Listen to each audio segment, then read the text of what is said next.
52 anyos na Pangasinense, gumagawa ng mga life-size statue ni Jesus at mga santo. Silipin sa report.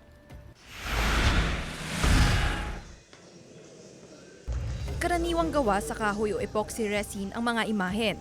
Pero si June Reyofero mula Santa Barbara, Pangasinan, lumilikha ng mga statwang gawa sa semento. Life-size na imahen ng karaniwang obra ni June na makikita sa iba't ibang simbahan sa bansa.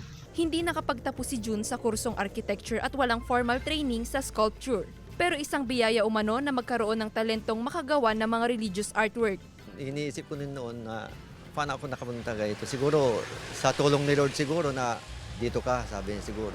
Ilan sa mga ipinagmamalaki niyang obra ay ang mga 3D wall art at ang 50 feet tall na imahe ni Hesukristo na matatagpuan sa Mount Zion sa Bugalyon, Pangasinan na madalas puntahan ng mga deboto tuwing Semana Santa.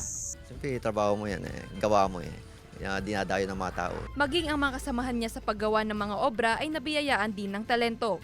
Kumbaga, maski walang-wala ka mamaya, may darating na biyaya galing sa Panginoon. Para kay June, hindi umano lahat ng likha niyang obra ay para kumita.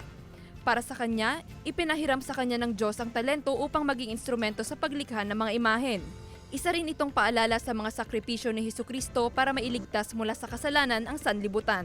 Pag ginagawa mong ganyan, sinasama mo ng dasal na sana ganito magawa ko matapos ko maganda. Ganun.